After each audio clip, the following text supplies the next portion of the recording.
Vamos falar um pouco então sobre o artista Philip Stopford para começar. Quais seriam os compositores, os músicos ou, de modo mais geral, as pessoas que te inspiraram no teu ofício de músico? So, I think for me, it's more of what I grew up with and where I grew up and where I went to school. So I was a chorister at Westminster Abbey.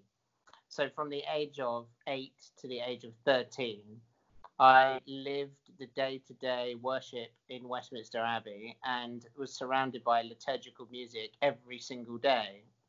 At the highest level I've been at, you know, the highest level I've been at in professional music was when I was 8 years old. You know, and it seems to have gone downhill from there.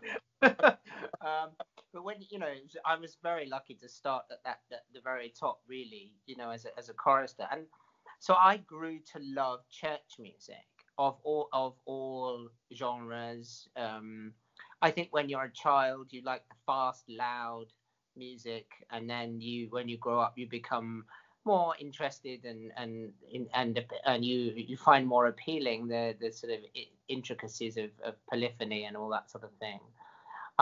But really, I just loved it. I loved being a chorister. I loved being involved in church music at the very highest level. And so I like to think really that I've been influenced by the very best and the music that I liked as a child.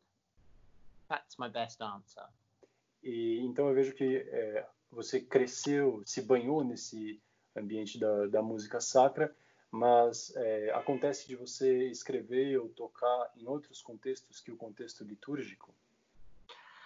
So I would say 99.5% of my composition is liturgical sacred music.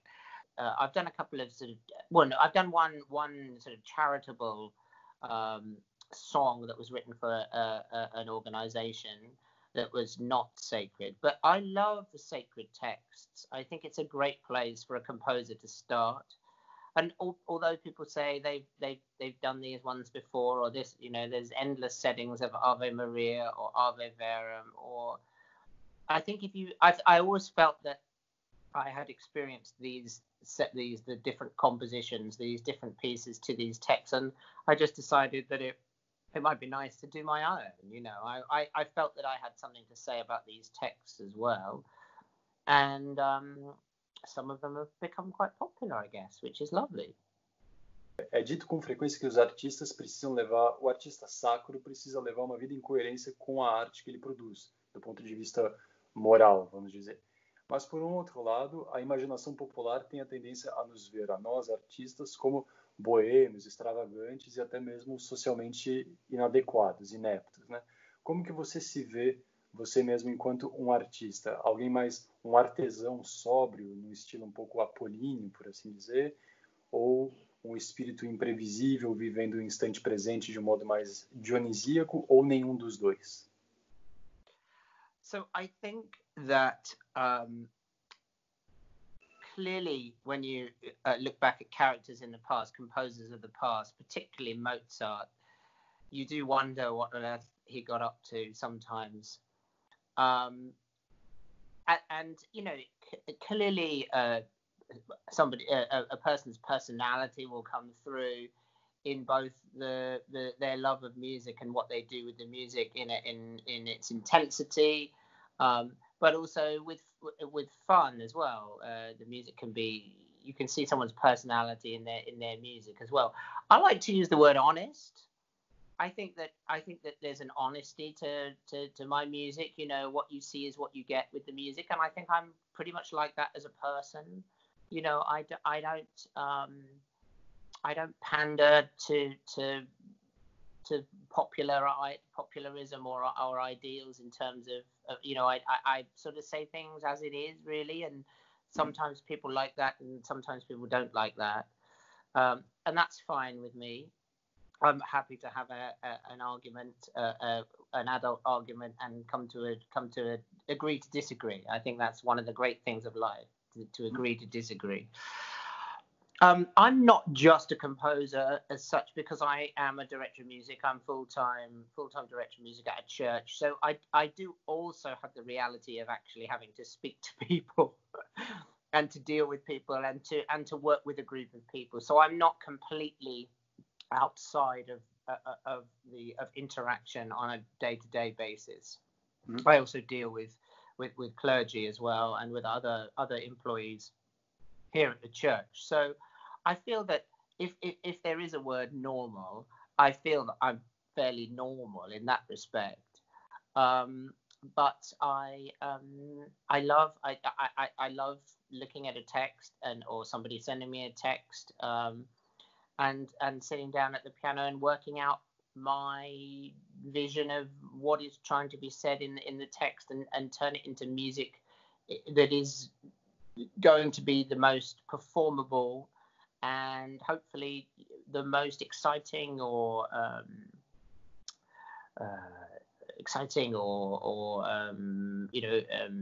worshipful.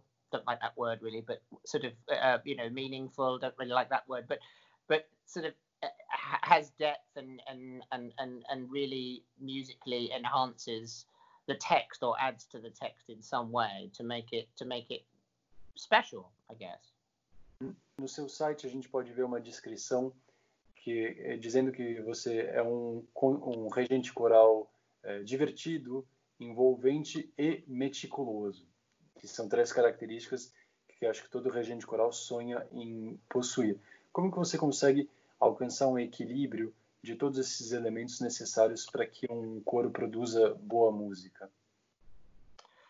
So the most important thing in choir rehearsal is to get it right, sing what's on the page, have the organist play what's on the page, have the choirs know that you're in charge, and with all of that, be engaging and fun and nice about it. That's the key. So it's the balance of knowing that you are the director of music and you own that, but you encourage people. Always, everything that you say must be said with positivity, in my view. And as director of music, of course, you have to own when it goes wrong, if it goes wrong, because you are in charge. It's very rare that somebody, sort of makes a mistake that is unexpected if you have a good relationship with your choir and you know what they're doing. Because you shouldn't put them in you as director of music shouldn't put them in the position that they're not ready to do something. Now, people have, moments where they go, oops, or they make a mistake, or, and you're not in control of everything, but you should be in control of most things most of the time. And if it's good, it's good because you've worked and done well with it. If it's bad, then you as the director of music may have missed something or overstretched your choir. But with relationship to the singers, it's your show. You're the director of music. I'm the director of music of my choir, and it's my job to get the very best out of my singers. And I always try and do it in a fun and engaging and an experience also where they're learning as well. That's how I try and do it. Como que você aprendeu a dirigir, a reger coro? So I think in the British system, we tend to do a lot of watching, a lot of viewing of other conductors. And I feel that I worked with some amazing conductors. I think that I've taken the best of everything that I've seen. I wouldn't ever say that I've had a conducting lesson, really, as such. I don't think it's something that we do. I certainly don't have a degree in choral conducting. If I was to conduct an orchestra, sort of big professional orchestra properly, I would feel that I should go and have a class on how to do it, because it's different from conducting choirs. But with conducting choirs, I think that I just have watched other people, taken the best of what they've done. And it's not just their conducting, it's actually what they say in rehearsal as well. And I've put it all together to and used my ear and my ability I sort of look at music in a composery way, sometimes, rather than as I think maybe that's a.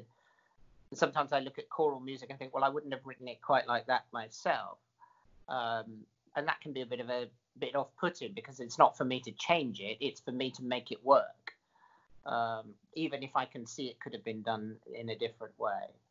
So sometimes it's a bit of a struggle for me when I see that music isn't done the way that I would have done it, but it is done the way it's done, and it's my job to get it off the page and into the ear of the congregation.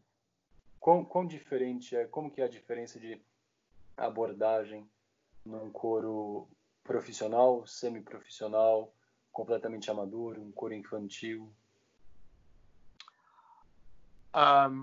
Well, in terms of the result that you're trying to achieve, there is no difference. I write music, so I understand that as a composer, I would like to be able to write a piece of music and send it out to people, or people purchase it and they do what's on the page. So it does amaze me when I turn up to workshops and a choir is singing my piece half the speed it should be, or in the wrong key, or with extra measures, or measures that are too long, or it's sort of going flat because the choir don't have it, they can't breathe the phrases, because I've designed the phrases 9 times out of 10 to be singable because I've sung them myself. The thing that changes is if you have a good group, then you can have more complicated music. But if you have a less good group, then you have more simple music. But essentially, you're still trying to achieve the same thing, which is a great performance of whatever that piece of music is. And then as director of music, you've got to choose the right level. So sometimes I'll do a workshop or an event with a choir, and I won't have met them before. So I choose fairly easy music, or I'll take maybe a different level of different pieces. And then if I think I may go back and see that choir again a second time, and I might take them something a little more tricky, a little more difficult, because they're able to handle it. They're able to they're able to perform it. So obviously professional singers and semi-professional singers can do more than amateurs, and it's just a question of picking the right music for the right group, but working with the same vision, which is to sing the piece that is put in front of you in the right key, maintaining the pitch, making it musical, singing it at the right speed, making the words nice and clear. Same things. Como que você aprendeu a compor? Foi também de um modo empírico ou você tomou lições de composição? So I studied music at Oxford University. So I studied harmony and counterpoint and writing fugues and a little bit of orchestration. But no, I have never studied composition. I have just composed. Mm-hmm. But I have composed with the knowledge of harmony and counterpoint and orchestration. Yeah. I've never had a composition lesson. Okay. And I wouldn't want one. I don't think. Yeah. The thing about composition is knowing the rules and knowing when to break them. Mm-hmm. And knowing harmony and knowing how to use harmony correctly to make something singable or even listenable to. But also using dramatic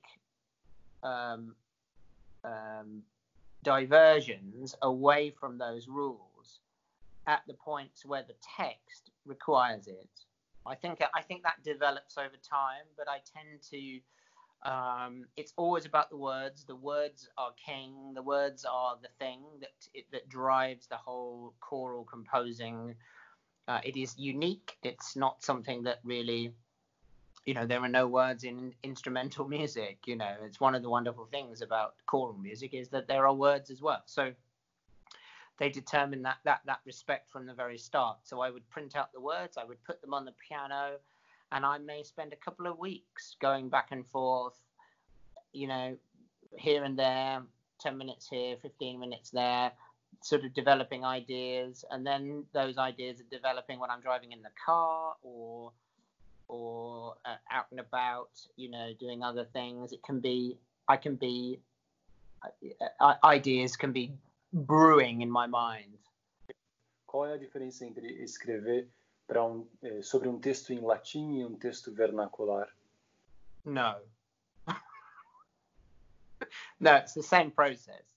A sua música, ela é muito rica em aspectos que só a gramática contemporânea pode oferecer, né? Mas ao mesmo tempo, a estrutura dos seus trabalhos, das suas obras é tal que ela pode ser perfeitamente ouvida e apreciada por pessoas que não são músicos contemporâneos, né?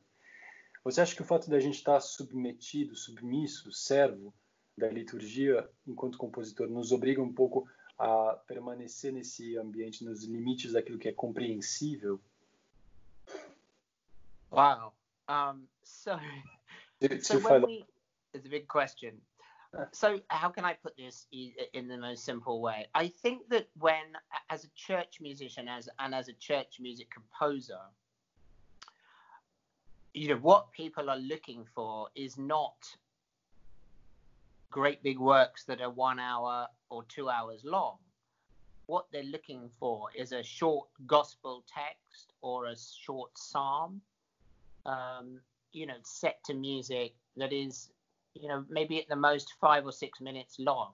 It's these short little bursts of music that draw you in. And they're very specific for the specific Sundays of the year. So an Easter Day anthem is going to be very different from 3 days before Good Friday, for example. And then there are the settings of the morning and evening prayer canticles, the Te Deum, the Jubilate, the Magnificat, the Nunc Dimittis. And again, we have this sort of, most Magnificat, Nunc Dimittis settings are, not more than 6 and 4 minutes or something like that.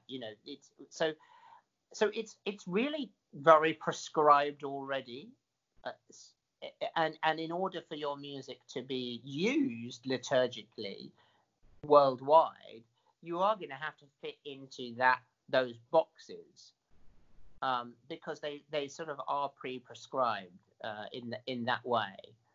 I think what I try and do is to capture the whole essence of the text as a whole piece, and within that, so I sometimes often when people send me music, I see 3 or 4 different pieces in one piece. There's almost too much material. So I do try and keep the material of one piece the same all the way through, so that it has a cohesive and connected feel. But within that, there's the central moment of the text. So, for example, if I speak in the tongues of men and angels and do not have love, I am a noisy gong or a clanging cymbal. That's the whole famous Corinthians wedding text that's often read out. But then and now there are 3 things: faith, hope, and love. But the greatest of these is love. And that's the central part of a much bigger text. That's an example. So for me, there has to be a point in the music where the central message is there.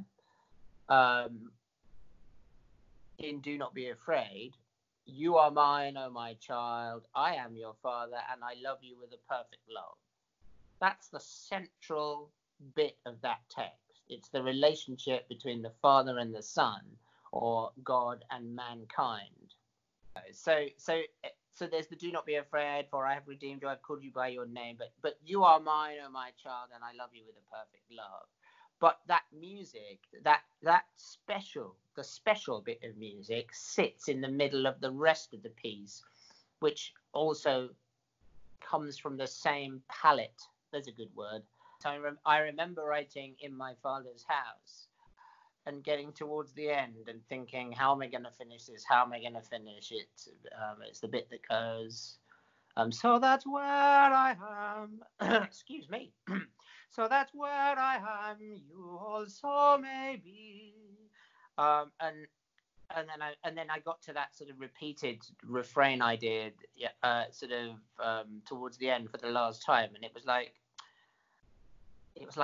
this needs to do something. And I was sitting playing the piano, and then my hands just went to the next bit right in front of me, and it was like, so that's where I am, where I am, where I am. And my hands started playing this stuff, and I was thinking, write it down or record it, or it was like a moment. I felt that I wasn't even composing it at that moment. It was like, where's that come from? I surprised myself. Your fingers. Yeah, my fingers did it. My fingers sort of at the piano did it for me. Yeah. What's so exciting about that is that when you've done a moment like that and you write it down, you can look at it and go, that's going to inspire. That's going to be so inspirational to people, and they're going to I know that they're going to love that just as much as I do. And then 5 years later, I'm in Truro Cathedral with the BBC National Orchestra of Wales, having orchestrated this piece, and it happens in a great big cathedral, and you just think, wow, those little fingers that just moved in that direction, have come to this moment. It's amazing. As pessoas na igreja, elas parecem estar abertas à música de alta qualidade, tanto o clero quanto os leigos. I think that there has to be a careful balance here. I think that people obviously love music in church, and music is the thing that makes the liturgy more than just the spoken word. Music enhances the liturgy. I have to say that in my experience of I have had clergy say to me, Philip, it's not all about the music, which I found very disappointing. But I don't think that was about what I was doing. I think it was more about them as people, which was sad, and that has happened to me. And it's important to talk about the things that have been disappointing, as well as the good stuff. But I think when the balance is correct and everybody's working in a healthy environment where there are not insecurities and jealousies and all that sort of thing, I think it can actually be a place of great joy and hope and community. We as church musicians are musicians and choir trainers. We have an art, and we want to perfect our art, and we want to make our job as good as it possibly can be. And it should never be seen by anyone else as some kind of competition or threat or anything like that. It's about, you have to, if you're going to employ somebody to do a job, you must let them do that job, and you must allow them the space to shine and to perfect what they believe is their calling. And there is space for that if the elements around that are in good standing. It's a congregation that loves choral music. It's a clergy team that loves choral music. It's a church that understands that choral music is an essential part of the liturgy. In England, it's more of a tradition, of course, that goes back hundreds of years. It's respecting the compositions of the last 1,000 years, and understanding that that's part of a liturgical and Christian heritage, and in England particularly, a sort of a world-class, world-leading heritage, and something that actually in this pandemic at the moment that we're sort of desperate to return to. When you were deceived with the priest that told you it is not all about music, wasn't he making illusion of a healthy articulation between the sacramental reality and the music? So the liturgy and the music, for me, really the music and the spoken word are the one and the same thing that forms the liturgy. So the one is not more important than the other. It's in fact really a team effort, and I think that when the relationship between the clergy and the music, or the priest and the music are one and the same, that's where you get the best liturgy, because it is all part of the same thing.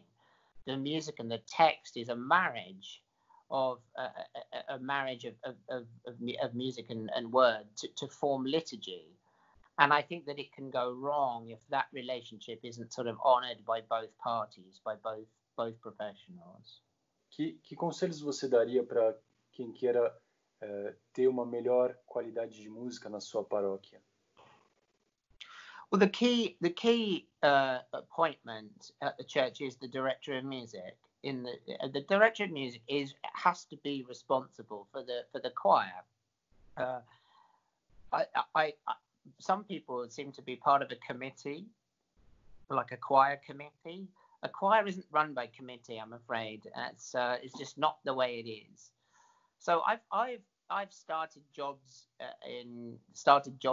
as director of music in different places, and I've had different challenges to face. I've had I've followed on. Often you follow on from a previous director of music, so there are different ways and different ideas. But I have, in my view, tried to focus us onto the fact, in a very nice way, that I'm in charge. I'm the one that's in charge. I'm the one that's responsible for the music, and that's the way it is. And it harks back to what we were talking about earlier about that being very clear, everybody being clear what their role is.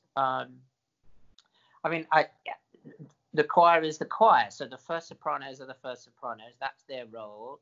The second bass that's his role, and the tenors have their role, and the altos have their role. And what you want to do is get to a point where you hand out the music. The accompanist is the accompanist. I'm the choir director, and you hand out a piece of music, and you just sing it, and everybody knows what's expected of them, i.e. they're expected to sing the right notes at the right time, in the right key, and watch the conductor. And it's my job to prioritize all of the issues and get us to that point as quickly as possible, based on my decisions of what's most important. Yeah. And I would do that with any choir, and I would do it in the nicest way possible. And I've also found that, if the standard picks up, people who are uncomfortable with that may not stay, but other people may join. And that's fine too. It's fine for people to. I've never fired anybody or sacked anybody from a choir. I've never done that, because I feel that it is for everybody, but it's at the level that they feel comfortable with. And people will make that decision themselves 9 times out of 10.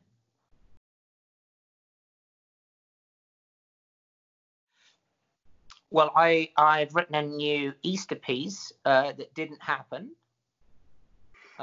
So I have a beautiful anthem that was commissioned by a choir in Atlanta. And they have a beautiful piece for their 100th anniversary, which I think they'll be performing for their 101st anniversary instead. So that's sad for them.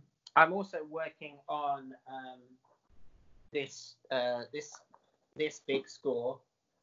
This is Missa Deus Nobiscum, okay. which which was commissioned and first performed in 2019, last year. But I'm turning it into a choral score. Okay. So, the first time I did orchestration, I made something like this into something like this. But this time I started with this, and I have to make it into this. So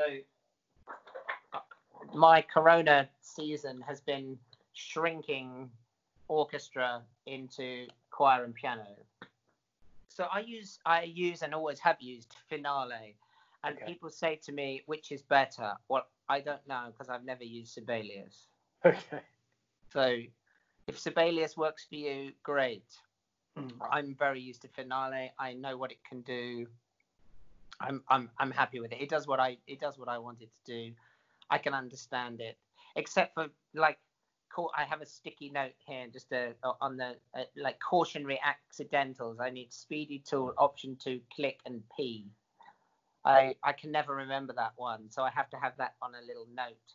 The process of putting it into the computer is also a sort of second proofreading.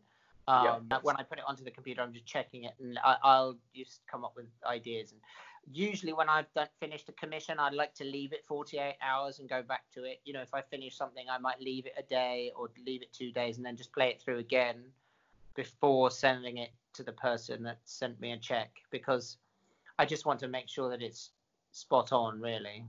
Yeah. It's very hard to finish a piece completely, you know. It's very hard. Yeah. You would like to think that it could always be improved, but there comes a point where there's no more time. It's entertainment. Yeah. That's it. It's not really music making. It's entertainment. It'll do for now, you know. Yeah. And congratulations to everybody who has the technology to be able to do that. I can hardly get Skype to work, so. Yeah. So Luli Lula Lule is is Christmas carol dating back from the 6th. This is off Wikipedia. But no, I do. I mean, it's a 16th century carol. It's the Coventry carol because it comes from Coventry. It was first performed in Coventry, in England, as part of the mystery plays, and the mystery play was the Christmas story. And Luli Lula Lule is the massacre of the innocents, when King Herod ordered that the children under 2, I think it was, should be slayed with the idea of slaying Jesus as well. So my understanding is that Luli Lula Lule is a lullaby sung by the mothers of the doomed children.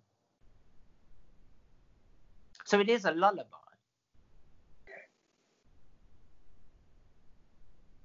Very good. That's what Wikipedia says. Very good. And last thing I would like to share with you is the experience I already described of singing "Do Not Be Afraid" yesterday on my second son's baptism, and share with you the image that I had while I was conducting the work, and I looked to somebody who he's not a church guy. He just was there for the baptism because he's a friend of us, and he was profoundly touched by this song. I saw his eyes with a beginning of crying, some tears, and he came to me afterwards once the baptism was finished to ask me a bit more of this composition, and he was astonished to know that it is a contemporary composer that just wrote it, and he was kind of surprised to discover that nowadays people are writing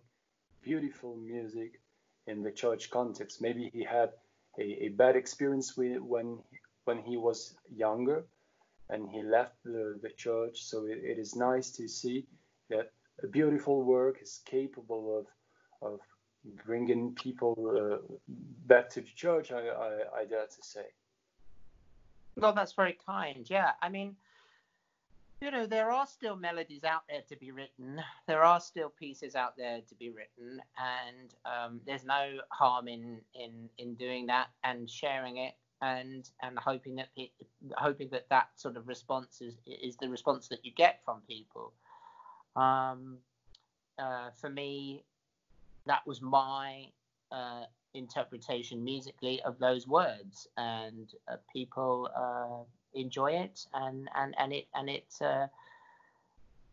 it means something to them. The combination of the harmonies, the melodies, the notes, the direction of the piece, and that's a great thing. And I'm sorry it wasn't written in 1850. I wasn't around then, I'm afraid. So, Philip, thank you very much for accepting this invitation, for that very nice conversation. Thank you for asking me. It's been great to talk about what I try and do.